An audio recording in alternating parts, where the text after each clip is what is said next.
বহুল আলোচিত Zia orphanage trust দুর্নীতি মামলায় বিএনপি চেয়ারপারসন বেগম খালেদা জিয়া সহ সব আসামিকে খালাস দিয়েছে আপিল বিভাগ।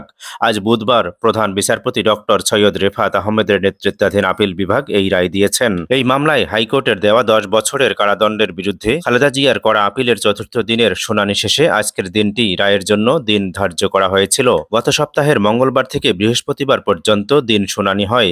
এরপর গতকাল মঙ্গলবার চতুর্থ দিনের শুনানি শেষে রায় ঘোষণার জন্য আজ বুধবার দিন ধার্য করা হয়েছিল। মূলত 2008 সালে তৎকালীন সেনা সমর্থিত তত্ত্বাবধায়ক সরকারের আমলে খালেদা জিয়ার বিরুদ্ধে এই মামলাটি করে দুর্নীতি দমন কমিশন। এই মামলাতেই সাজা পেয়ে দুর্নীতির দায়ে প্রথমবারের মতো কারাগারে যেতে হয় বেগম জিয়াকে। 2018 সালের 8ই ফেব্রুয়ারি পুরনো ঢাকার বিশেষ আদালতের বিচারক তাকে 5 বছরের কারাদণ্ড দেন। ওই দিনই কারাগারে যান তিনি। পরবর্তীতে বিদেশে না যাওয়ার মতো শর্ত সাপেক্ষে নির্বাহী আদেশে তাকে কারাগার থেকে মুক্তি দেওয়া হয়, যা 6 মাস পরপর মেয়াদ বৃদ্ধি করা হতো। এ মামলার অভিযোগ ছিল এতিমদের জন্য বিদেশ থেকে পাওয়া 2 কোটি 10 লাখেরও বেশি টাকা প্রধানমন্ত্রী হিসেবে ক্ষমতার অপব্যবহার করে জিয়া অরফানেজ ট্রাস্টের দেওয়া হলেও তা এতিম বা ট্রাস্টের কাজে ব্যয় করা হয়নি, বরং সেই টাকা নিজেদের হিসাবে জমা রাখার মাধ্যমে আত্মসাৎ করা হয়েছে।